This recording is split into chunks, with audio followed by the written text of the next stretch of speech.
Uh-oh. Not Okay. quite. Hold on. Is everybody back in here? Let's go ahead and do it so Jonathan can move on. He's ready to go. You want to get those lights there, Charlie?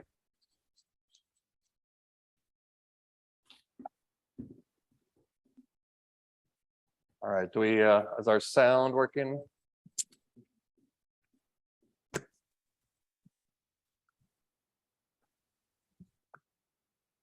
Okay,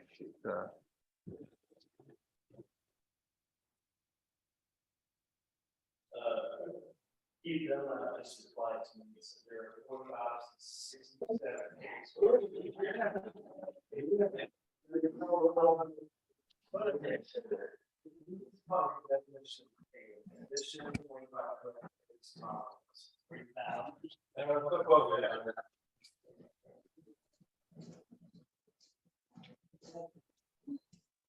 Okay, do you want to try to give me a 1, 2, 3 testing? Hey, is everybody there? Yep. Not getting Yes. sound yet, Ron. Everybody good? 1, 2, 3, testing. All right. Oh, okay. So, Okay. I don't mean to touch. Matt enlisted us, Hold yes. on a second.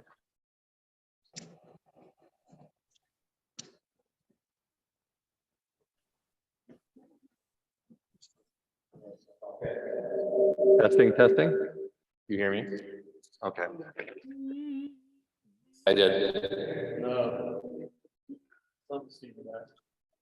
Oh yeah, I got to mute. Hold on. Really?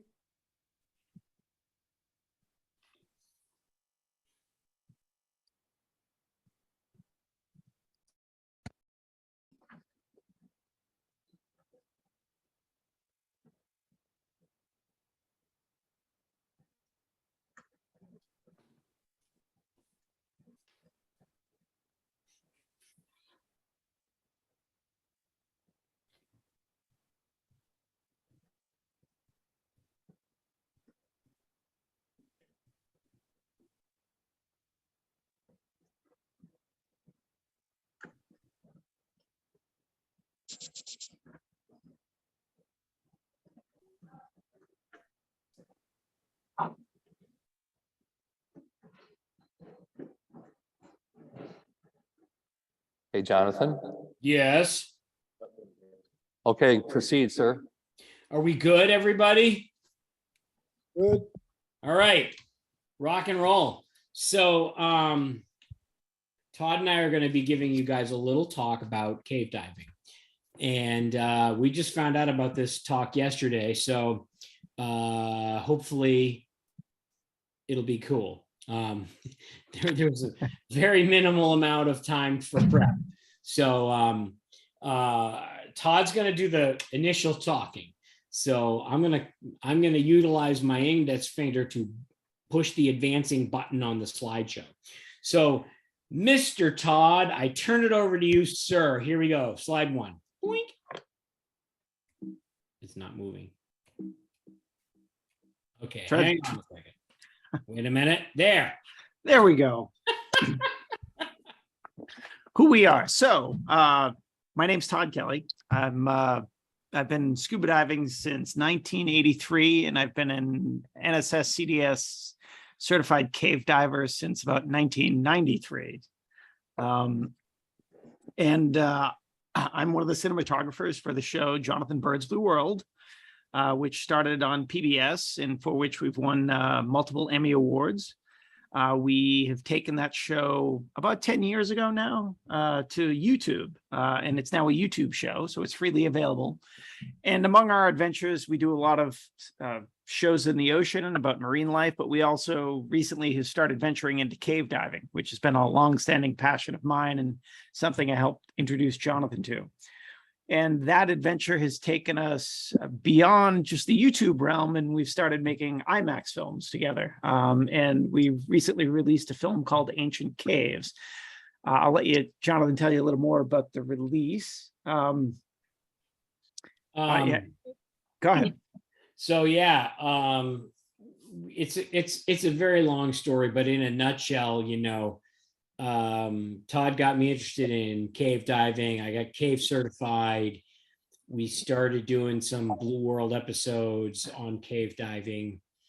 And then it occurred to me that caves were the ideal place to do that IMAX film I had been dreaming of doing. So we started working on that film. We raised some money, and we actually, it was released in March of 2020, just at the start of COVID, when every IMAX theater in the world closed.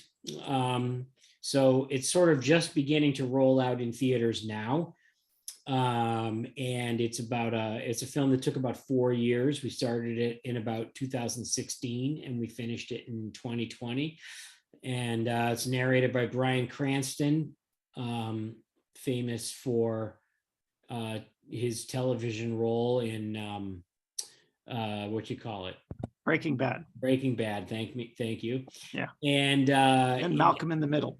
And it's it's a great adventure. It's not really a film about cave diving. It's actually a film about a paleoclimatologist who's traveling the world to learn about the Earth's ancient climate through the formations in caves. Really fascinating story of real science. And we got to go to some amazing places and do some incredible filming, and we'll show you some pictures in this presentation. Back to you, Todd. Sure. So that's a little bit of who we are and what we do. Why don't we move on to the next slide, and we'll talk a little bit about cave diving. So cave diving is a little bit different than the rules that you operate under in dry caving. And sort of those major rules were developed through trial and error from about the 50s through the 70s. And it's really around the late 70s and early 80s that a gentleman named Sheck Exley in a community in North Florida sort of really started realizing why people were dying trying to cave dive. In the late 60s and 70s, it became very popular, but there weren't really guidelines around how to do it safely, or it was all sort of word of mouth. And there was a fear of popularizing the sport itself because of the dangers involved. Sheck Exley developed a book called The Blueprint for Survival, and in it he had 10 rules. Many of the rules are like always be trained, don't go beyond your experience level, but sort of the core rules that you'll hear about. It sort of changed diving as a sport and created something called technical diving, which encompasses cave diving, are these rules. And the first rule is the rule of thirds. And the rule of thirds is that you, in any cave dive, because we have to carry our gas with us, you never use more than a third of your breathable gas to get into the cave. That leaves you 2/3 to get out of the cave. Now, it's a bit of a rule of thumb, but it's kind of the core guideline that needs to be adjusted from a practical, technical matter, because if I breathe at a different rate than Jonathan, and luckily he and I are pretty closely matched, actually. But I had a partner once that was the defensive end for Don Marino, and he was much larger than I was, and he consumed gas a lot more. So the rule of thirds had to be adjusted. And it had to be had to adjust for the fact that he would consume air so much faster than I. It didn't quite apply. So I would use like a sixth. But the idea is you start with the principle that you use a third to go in, and that gives you 2/3. It gives you a third to come out naturally, and an extra third is sort of that safety margin. And that kind of rule was actually hard won. Back in the early days of cave diving, people would just go in, they'd use half their air on the way in and half the air on the way out. But often they didn't know where the way out was. They get lost, and the consequences of that for that mistake were significant. So that brought about sort of the second rule, which was always have a continuous guideline to the surface. Because again, in the early days, people were not always taking any sort of guideline in. They were just trying to memorize the cave as they went in. And as I'm sure you've all probably experienced, you go into any sort of cave system, and when you actually turn around and look behind you, all of a sudden it looks like a completely different place when you're trying to work your way out, and you may not always know where the exit is. That can be a problem in dry caving as well. But in, wet caving, you don't really have time to figure it out. You have to know kind of right away. And if there's any sort of emergency, you have to be able to make your way out immediately. We can't really mark the caves with markers or use some of the flags and other methods that happen inside dry caving, because there's often a current in a lot of the caves. And so any sort of marking system, and also because they're wet, it would make that really difficult and impractical. So if you look at the picture here on your screen, you'll see Jonathan in front of the kind of line we use, which is a 16th inch line. And even that type of line has sort of evolved over the years to be as sort of neutrally buoyant in water. It doesn't float, it doesn't sink, it's not super thick. It's just enough to act as a guide to get out. You'll also notice that there's a white marker, which we call an arrow marker. And we set those in the cave, and we set them as we go to always point the way out, so that if we have any sort of light problems or any sort of emergency, we can actually feel our way out and be sure of what direction is the actual exit. It also will mark some of those markers with our names on them. So when we enter a cave, we put a marker in there to know who's in the cave at any time.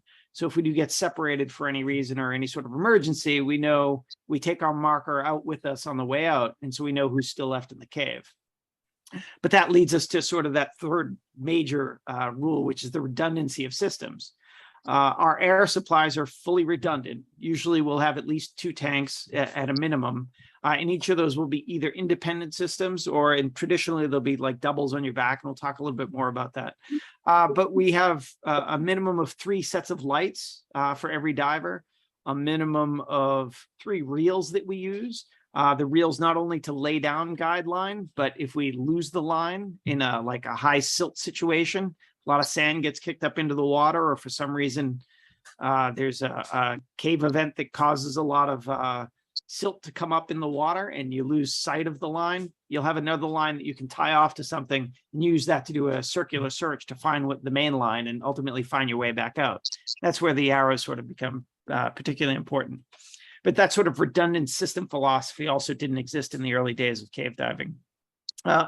Some of these rules were also brought about due to circumstances in the UK. They were also very heavily involved in the early cave diving. They had a different approach. They would always weigh themselves negatively and sort of walk along the bottom because they were dry cavers first.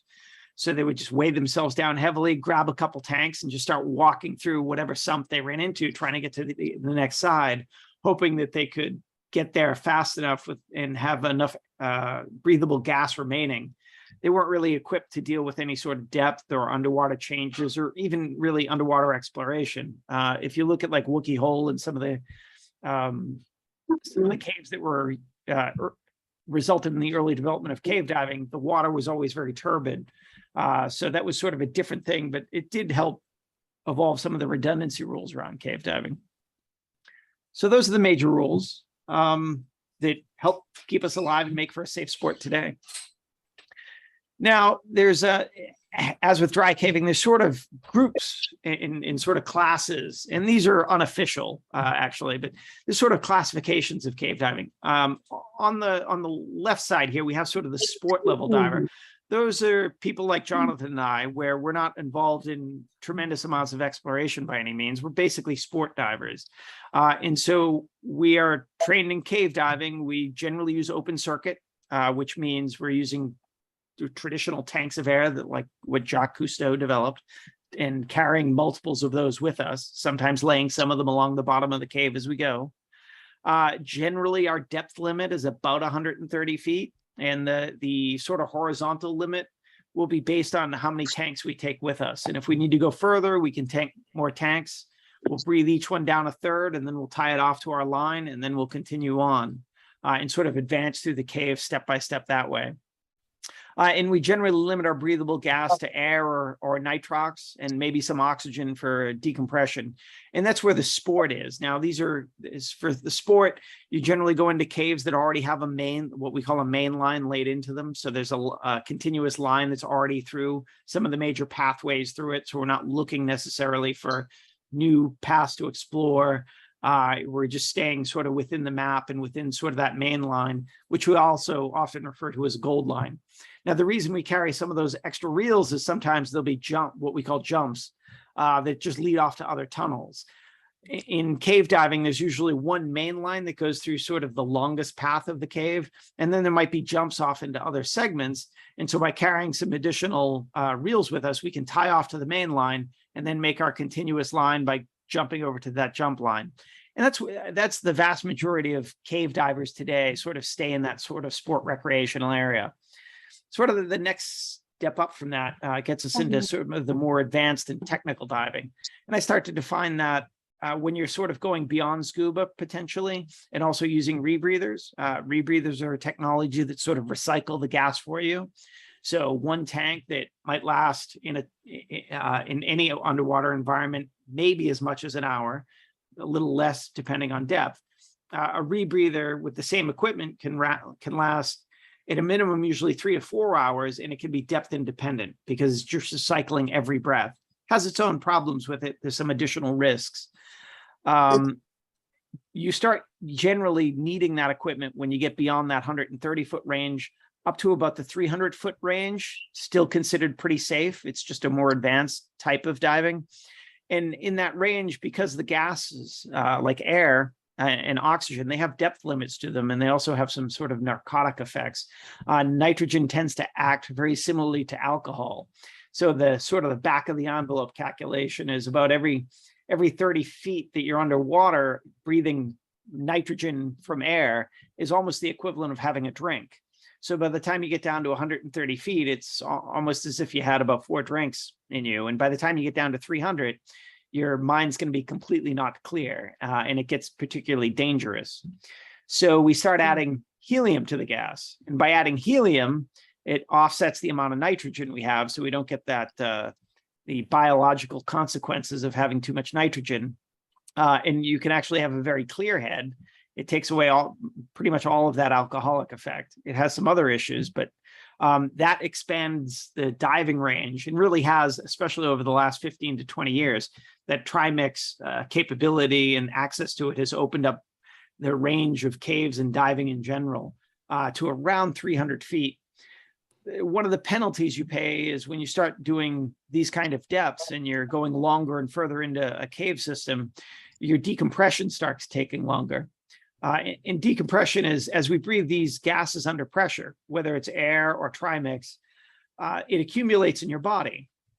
And as you're going deeper, as the pressure gets higher, you're going to push more and more of it into your bloodstream. When you start coming back up, your bloodstream can't hold as much. And so you have to sort of release it slowly. And we call the act of that decompression. And it means that we use computers and tables to sort of calculate our way out of a cave system, or even in open ocean be the same. And so we will end up with some sort of what we call a decompression profile, where maybe we're stopping at 30 feet first for 2 or 3 minutes, then 20 feet for 20 minutes. And then usually the times get longer as you get shallower. You might get to 10 to 15 feet and have to spend a couple hours on the more serious dives. On the more cutting edge realm, that brings us to the exploration and sort of the limits of where humanity is right now. The 300 to 500 foot range is kind of still opening up. It's probably for some of the more advanced explore level people. And once you get beyond 500 feet, it kind of becomes something else. These become really high risk efforts that require teams of preparation in order to execute properly. The current record just for depth on any sort of scuba is 1,082 feet. Now that's recreational scuba, meaning somebody who's sort of somewhat independent. They may have sponsors to try such a record attempt, but they're not commercial. If you look at what the commercial teams are doing, people working in the gas and oil industry, they've gotten down to almost 2,000 feet at this point, but they're supplied constantly through a surface supplied gas system.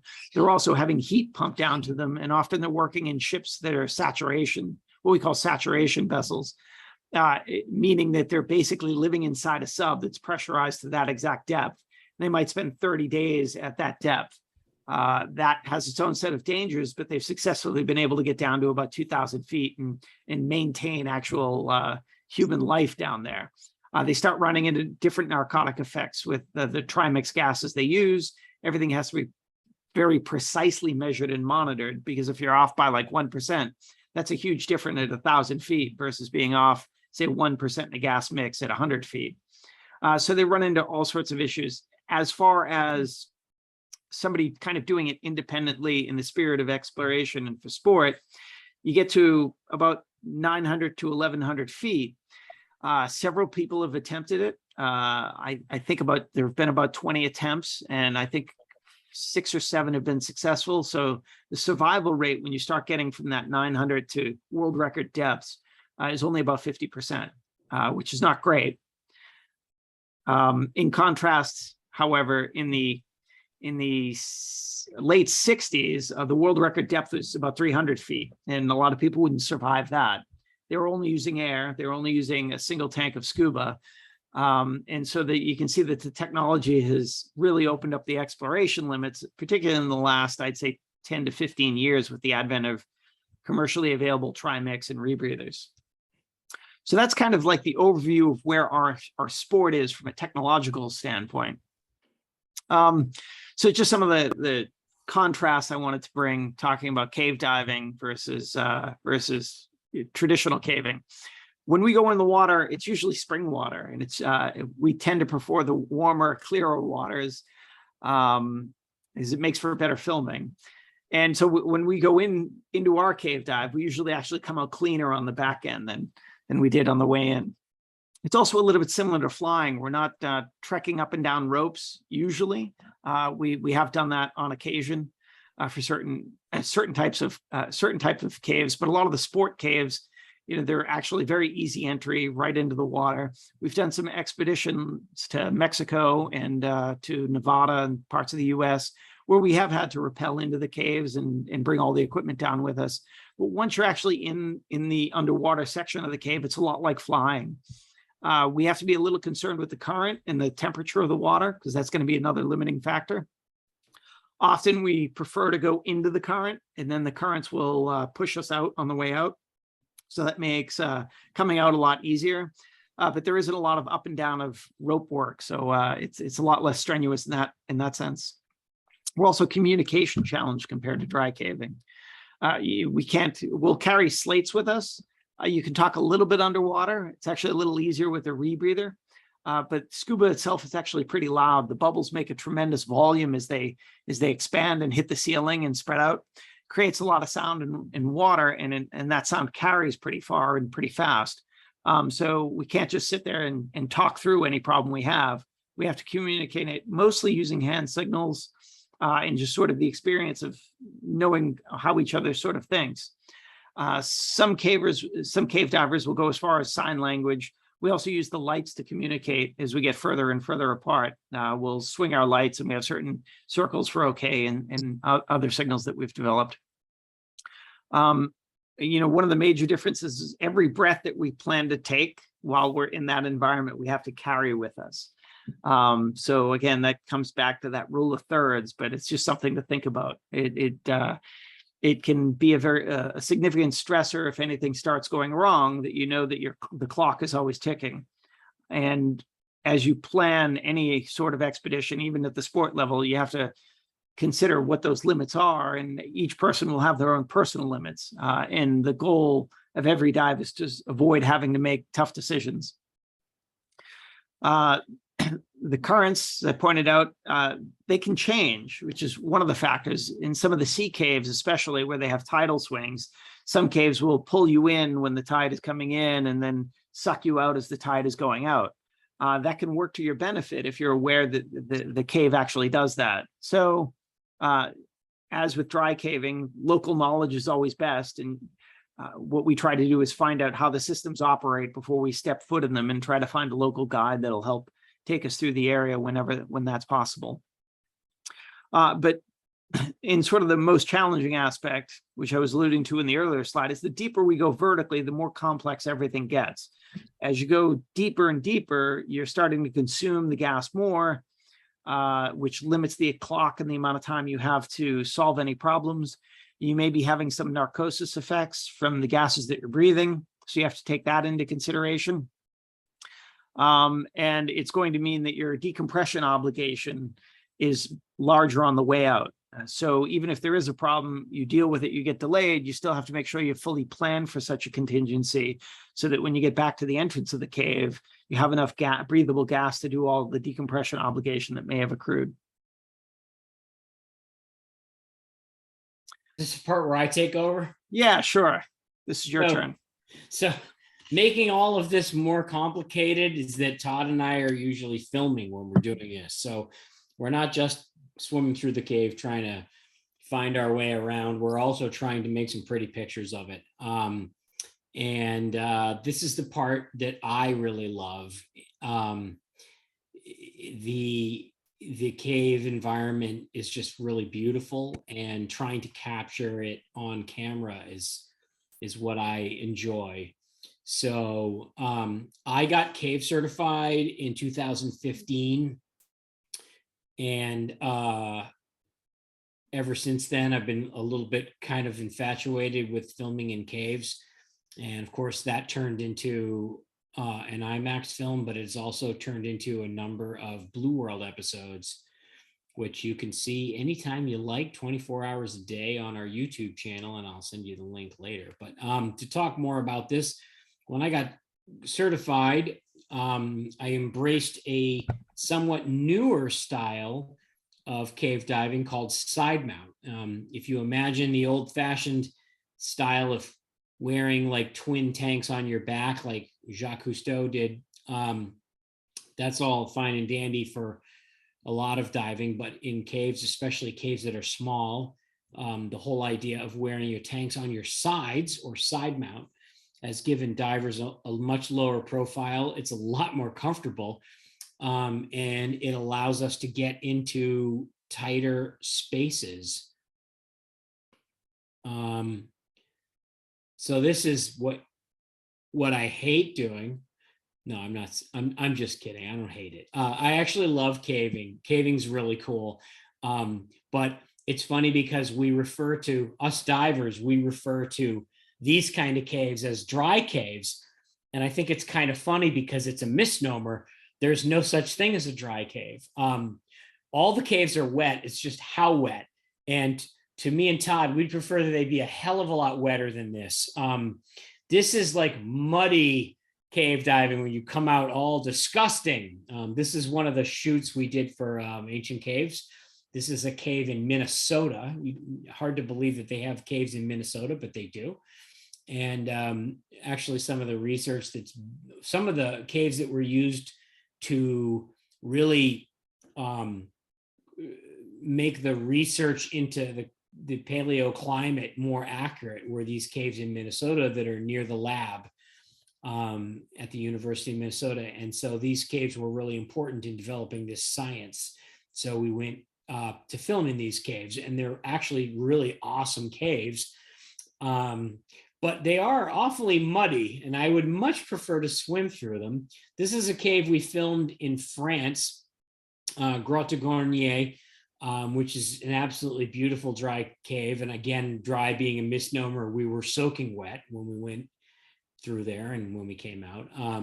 And this particular shot that we actually shot for the film, this is our star Gina Mosley, who's a cave paleoclimatologist, walking through these pools. And we actually put submersible lights in the pools so that light is coming out of them, so they look a little bit otherworldly.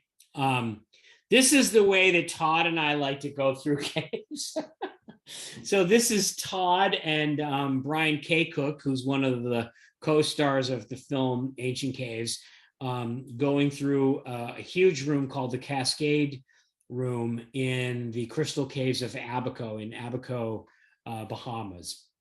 And this cave, actually, there were some photographs of it by Wes Skiles in National Geographic magazine in like 2013. And this cave is actually what got me interested in getting cave certified to begin with, the pictures of this place. So it was kind of a dream come true to get to go there and to film this place for ourselves. It was pretty amazing. And, after you pass through the Cascade Room, you go through another section. And we filmed an entire expedition to get to an amazing place called Fangorn Forest for the film.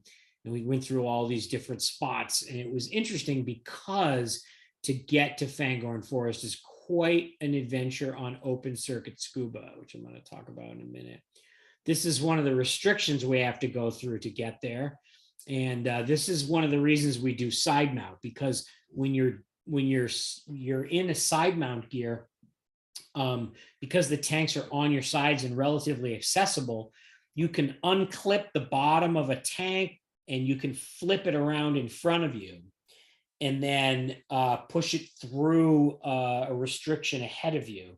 And it's actually still attached at the other end. So it's not just kind of floating free, it's like kind of half unclipped.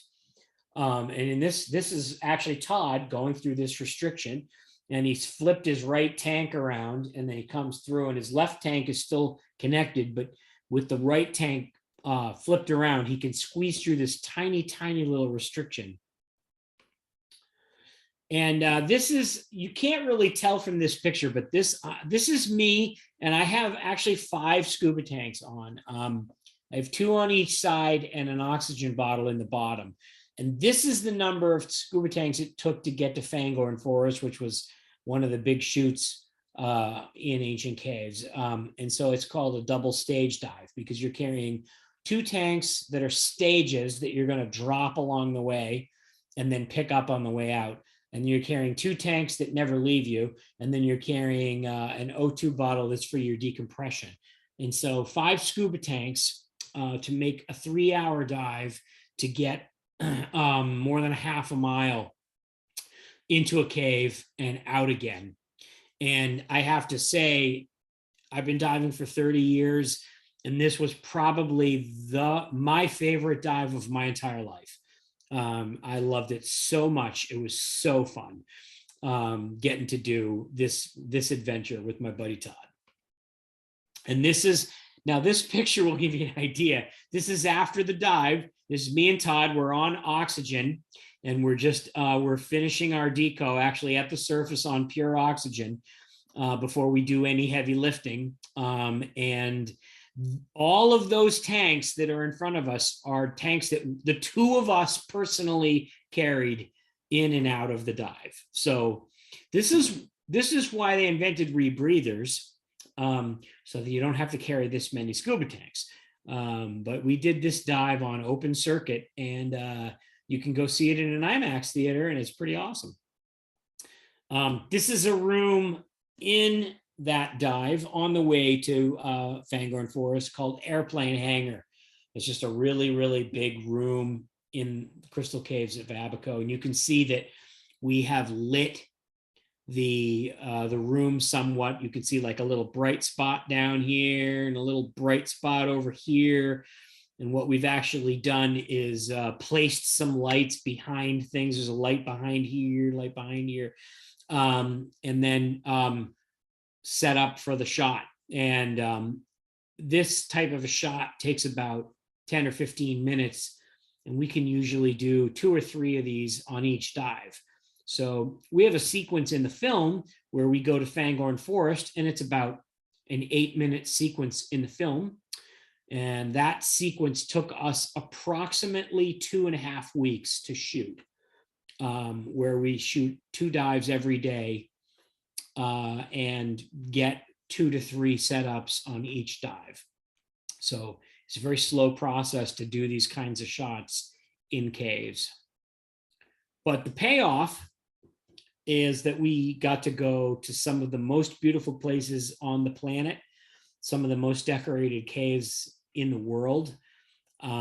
This is the crystal section of the Crystal Caves. And this is Todd and Brian swimming through the halocline, going into the soda straw glass factory section of a place called Dan's Cave.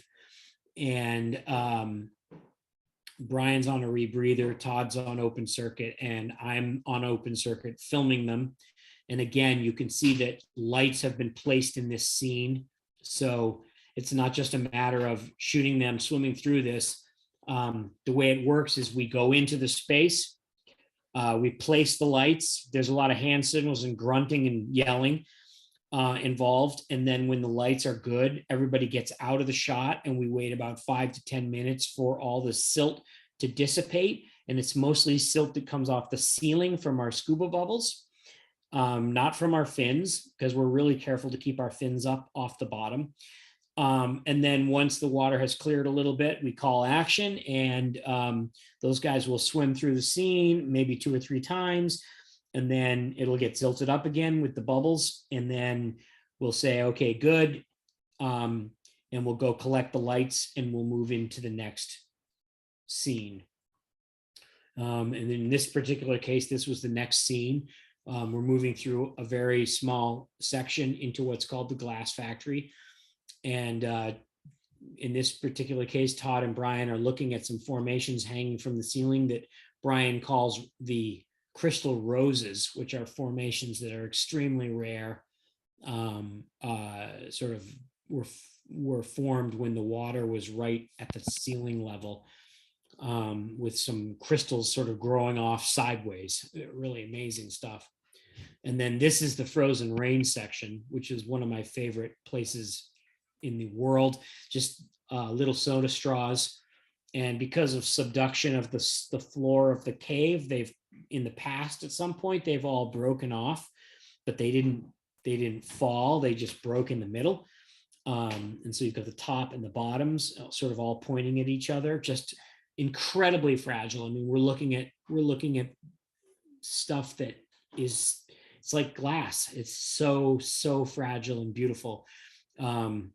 And believe me when I tell you that if we broke any of it, Brian would kill us. So we were very nervous, very nervous to be in this amazing place where so few people have ever been allowed to go. Such an incredible privilege to be in there. And here's another spot on the way to Fangorn Forest. Brian calls this the Christmas tree. It's just a giant stalagmite that's made out of crystal, and you can shine your light through it. So Brian's backlighting it with his dive light, and just it lights up the room. Just incredible place. This is in the desert of Nevada. This is Death Valley. A lot of people don't realize that one of the biggest aquifers in the United States is underneath Death Valley. The driest place in our country. If you go down about 100 feet below the surface, there is a huge aquifer. And this is a National Park Service site. It's completely closed off to the public.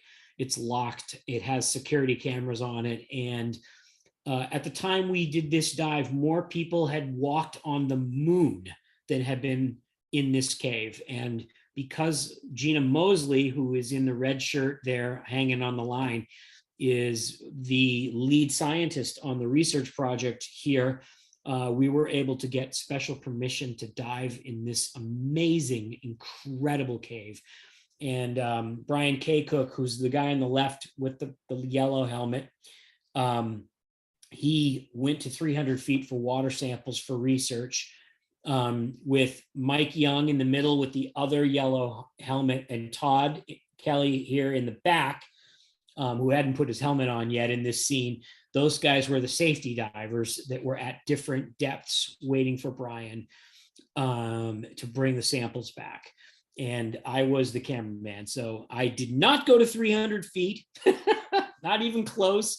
Todd and I were at about 100, and Mike Young was, I think, at about 150, waiting for Brian. And he actually did go down to 300 feet for water samples for this. And it was a really interesting project because not only were we making an IMAX film about this research, but we were actually participating in the research. So the water samples that we brought back were part of one of Gina's grad students' PhDs. So it's really, it was really interesting to do, but it was just an incredible opportunity to get to dive in Devil's Hole. This is a cenote in the Merida, Mexico area that we did a part of the film where we were looking at the Mayan sacrifices way back 1,000 years ago. And we dove some incredible cenotes with human remains in them. Just an incredible part of the film. I'm going to give a shameless plug. You guys should go see the film. It is showing near you. I guess you guys are in Indianapolis. Is that right? So Ancient Caves is showing nearby at the, I'm drawing a blank. The Cincinnati, isn't it? since in Cincinnati. It's showing there right now. You guys should go see it. This is a film that was shot for the IMAX Dome, and Cincinnati is an IMAX Dome. It's probably the best IMAX Dome in the country. And to not see it when it's showing there, if you're a caver, is a crime against humanity. Go see it. So this whole getting to go cave diving for this IMAX film really gave us the impetus to do a lot more cave diving for our YouTube show, Blue World. And here's Todd in a cave in Florida. I think this is Orange Grove. Yep. And no, this is, what's the other one, Todd? This is the Peanut. Oh, Peacock. It's Peacock. This is Peacock. This is a peanut tunnel in Peacock. So we did a whole bunch of diving in other places as a result of this. So much fun. And we dove in Florida, and where we did an episode about hunting for the blind cave crayfish, which is a great episode you can watch online.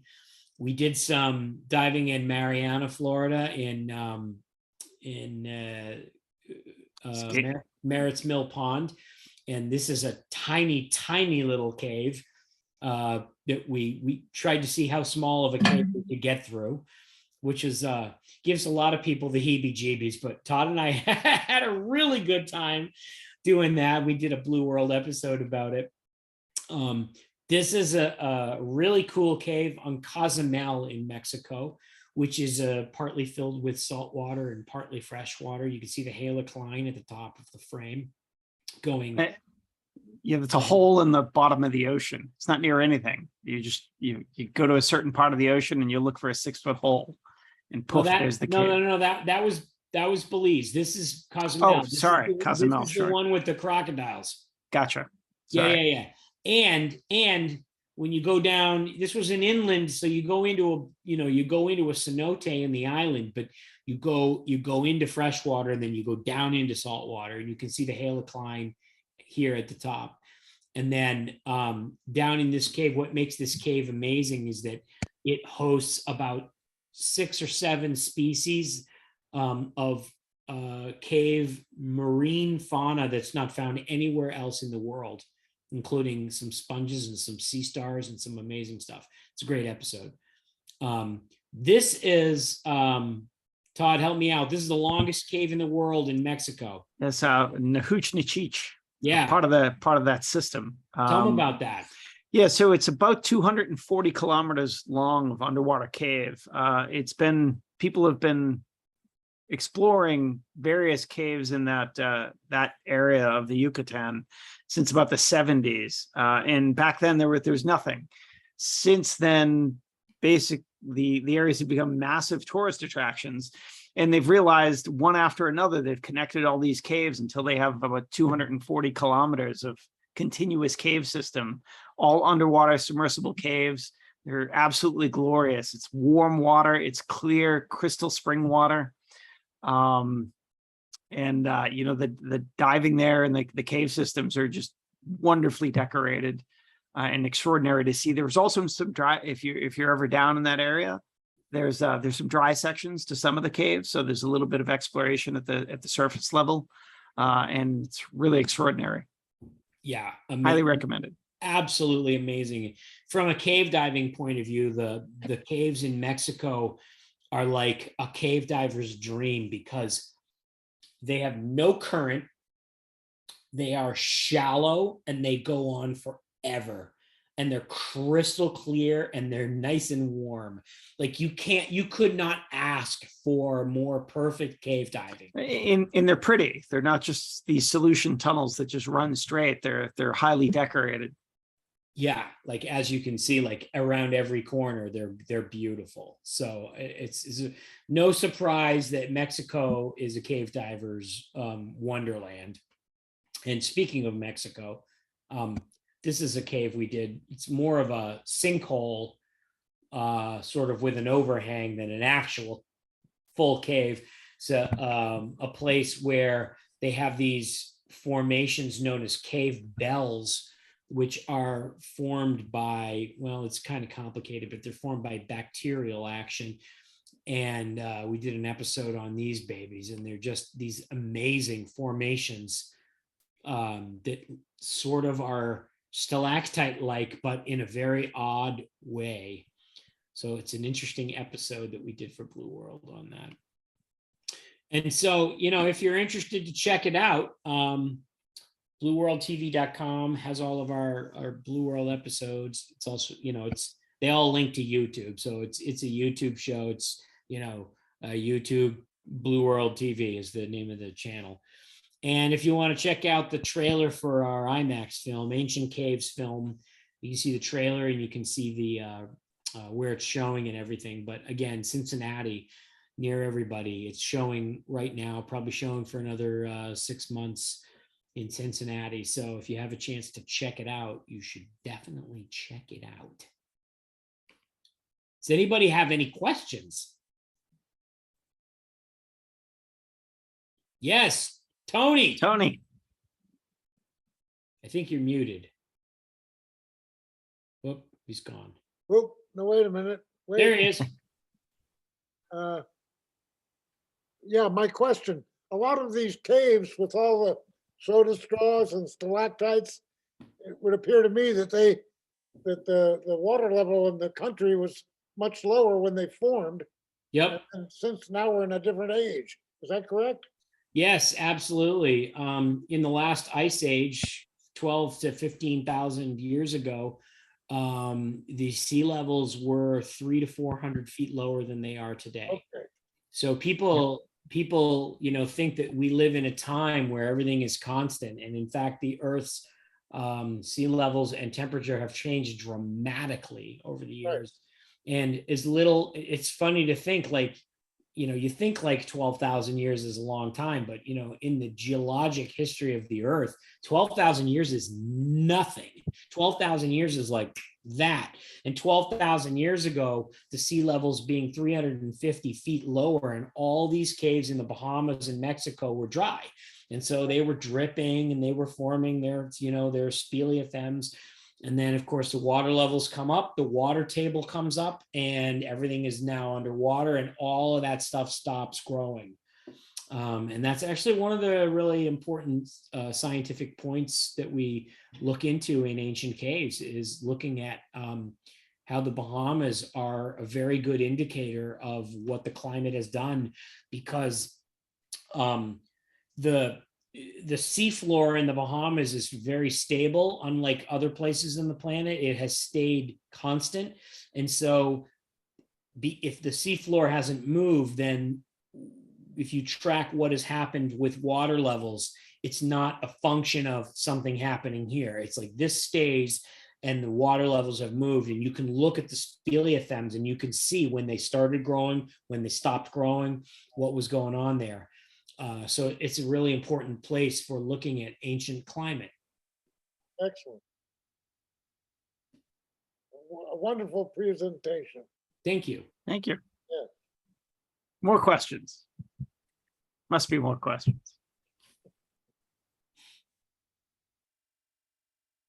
Don't be shy. Mine's in the chat. Oh, chat. Good point.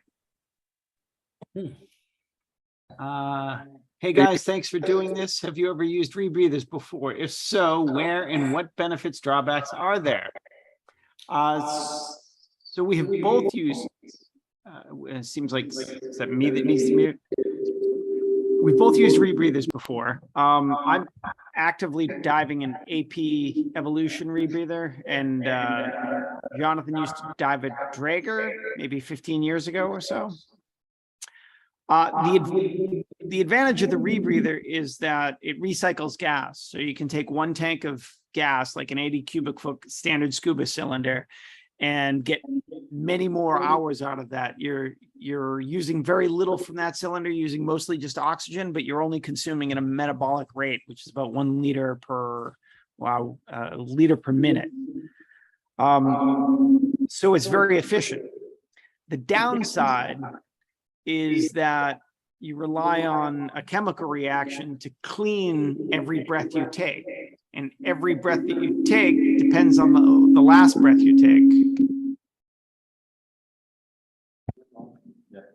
And because of that, if anything starts to go wrong in the system with the chemical reaction or just how well the unit's sealed, it can lead to consequences that ultimately will be a silent killer.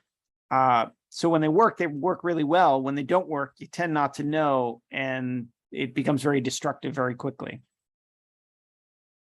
Todd and I are both getting certified on the KISS Sidewinder in December, so that we can do some side mount rebreather diving a little bit further into some of the caves that we're interested in. So I think we're both pretty excited about that. Yeah, absolutely. Have you guys had any close calls? Honestly, not really. The thing is that, like, everybody thinks that cave diving is so dangerous, and of course it can be, but you know, they have these rules that are hard and fast, no break rules. And if you are smart and you literally live by those rules, and you don't break those rules, and you don't think that you're smarter than the rules, cave diving is pretty safe. The rules are designed to keep you safe. And, you know, the most important thing is don't break the rules, man. And Todd and I are, you know, if anything, we are on the more conservative side of safe. You know, we've done a number of dives where, you know, we've said, you know what, let's turn now. You know what I mean? And we get back out and we're like, we probably could have kept going, but you know what, you know, there's no reason to like push it. Let's, you know, we can learn the cave slowly. So yeah, I can't think of, Todd, do you think we've had any close calls? No, but you and I diving together haven't had any close calls cave diving. But you know, in cave diving, it's hard to say what a close call is. I mean, if you make it back okay, it's pretty much, it couldn't have been too close. We're very careful and cautious. I think the most dangerous thing is just human nature. And there's an engineer from NASA, and I think it's something they may have come up with, but they call it normalization of deviance. And I think that's the most dangerous thing. And that's simply when you do something that isn't safe, but you repeat it, like speeding, like in a car. You know, if you're driving 85 on the highway all the time, every day, you just normalize to it. So you don't think it's dangerous anymore. And it just becomes what you do. It's the same with caving and cave diving and diving in general, and really any aspect of life. Once you do something over and over, you just think, that's always safe, right? And it's hard to measure the risk for those things because you're used to it. So you've normalized what is deviant behavior. So if you understand that and ultimately can keep sort of your self and your ego in check, it's a very safe sport. But you also have to, I mean, we've both called dives before because something just didn't feel right or wasn't quite right. And the danger is that you succumb to the pressure, peer pressure often, but not so much among us, but in the sport in general, where, you know, you can create an unsafe condition. And if you get away with it once, you try it again and again, and the day comes when you don't get away with it anymore. That's, I think, the biggest danger. Yeah, I think the fact that both Todd and I are kind of older guys with kids, and we have nothing to prove, and we're not super macho. Neither one of us is afraid to be like, no, we're out, and the other one's like, okay. I guess we're drinking early. So we're at that phase where we're not super macho.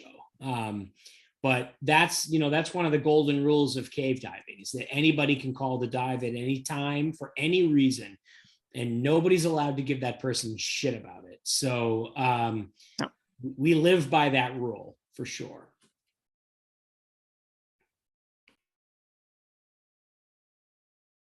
If any other questions?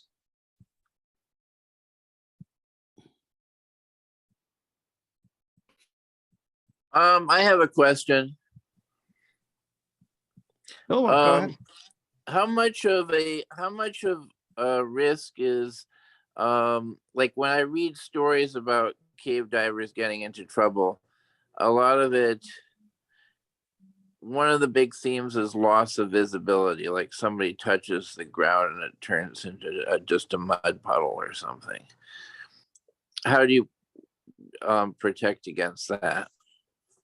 You want to take that, Todd? Yeah, so you protect against that by what we call line awareness, knowing where the guideline is at all times. And as soon as the visibility starts to drop, because it's never an instantaneous thing, then you put your hand with like an okay signal around that line, and you make sure you have a hold of it.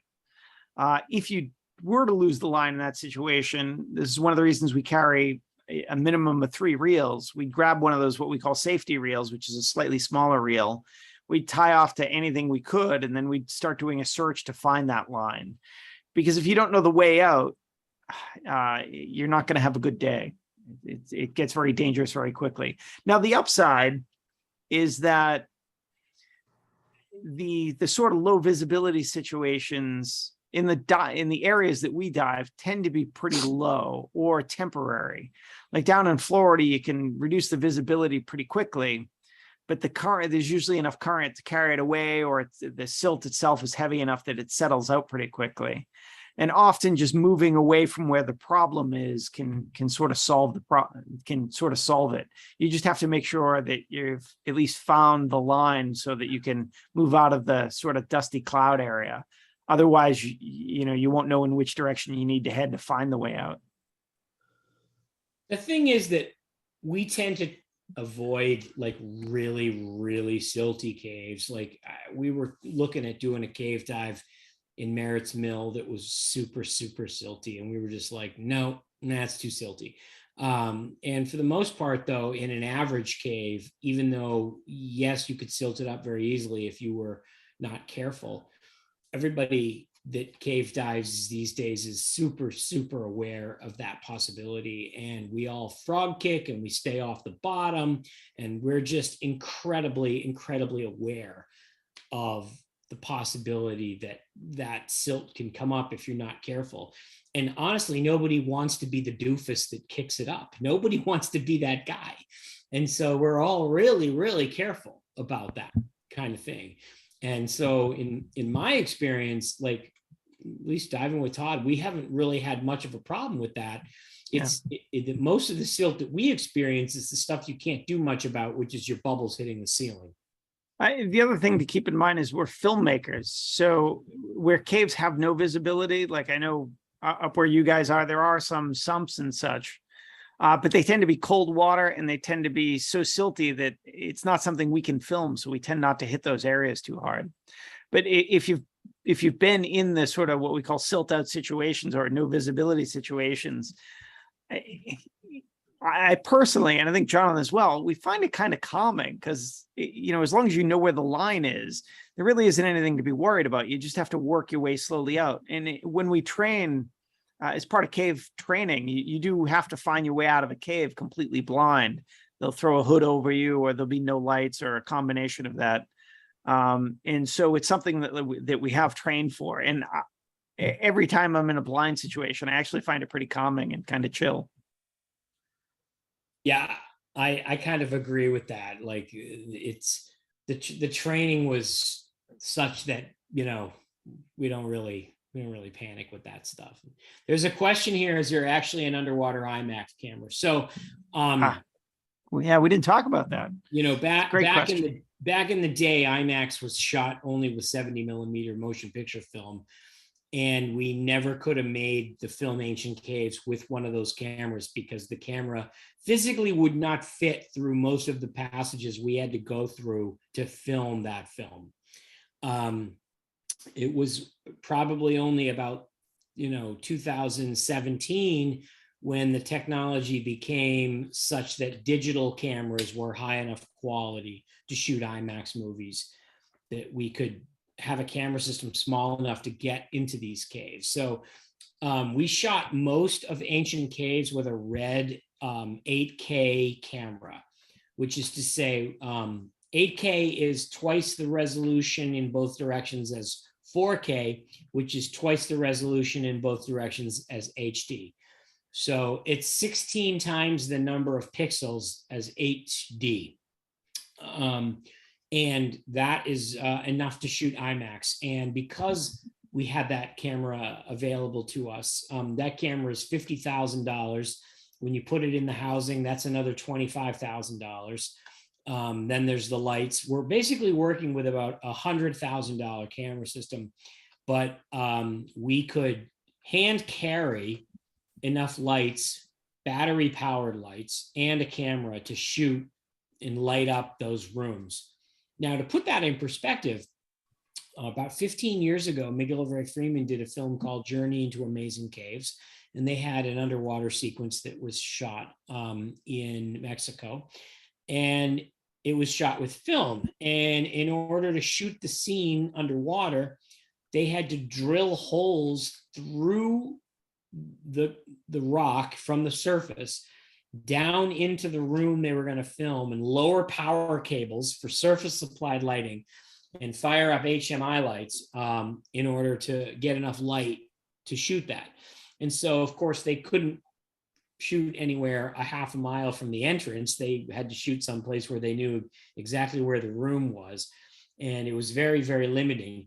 Yet when we shot our film, we were each carrying these things that were about the size of a coffee can, that were LED lights that were 30,000 lumens, and they could run for about 40 minutes on full power. And so Todd had 4 of those clipped to his butt, and Brian had 4 of them clipped to his butt, and I had 2 of them clipped to my butt because I had the camera. And we would swim into these caves and set these things up all over the place and light the whole place up with battery power and then shoot it with a digital camera. And that technology simply did not exist even 5 years ago. So that's pretty impressive. Did any of the camera equipment waterproofing fail? Thank God, no. Everything stayed dry. Not for this shoot. We've had that problem in the past, right? We flooded stuff in the past, but Flooded plenty of stuff. Yeah, not this time. Yeah, definitely. Anybody else? I just wondered, where are you? Are you in Indianapolis? No, I'm in Boston and Todd's in New York. Oh, amazing. Yeah, and Ancient Caves is playing here in Boston at the Museum of Science. It's been playing for about 10 months, which is really awesome. It's been doing really well, getting lots of good crowds, and I've done quite a few Q&A sessions, and it's been really awesome having our film play in my hometown. It's been a lot of fun. And in Boston here, we have a dome theater, so it looks really, really amazing.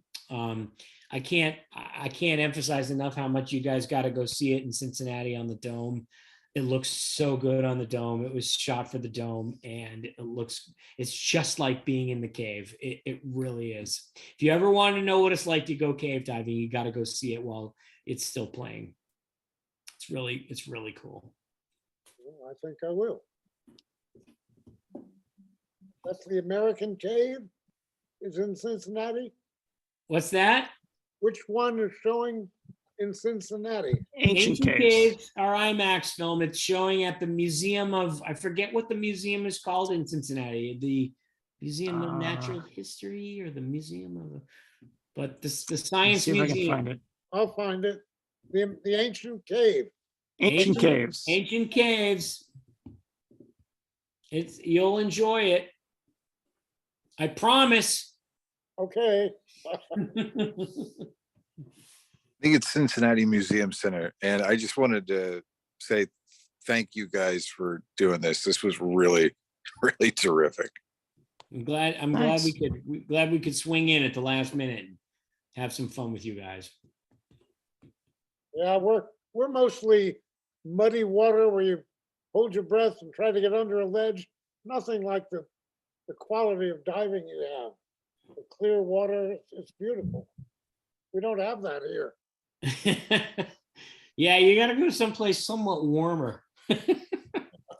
Well, a little enough sea level rise, maybe you will. Yeah, exactly.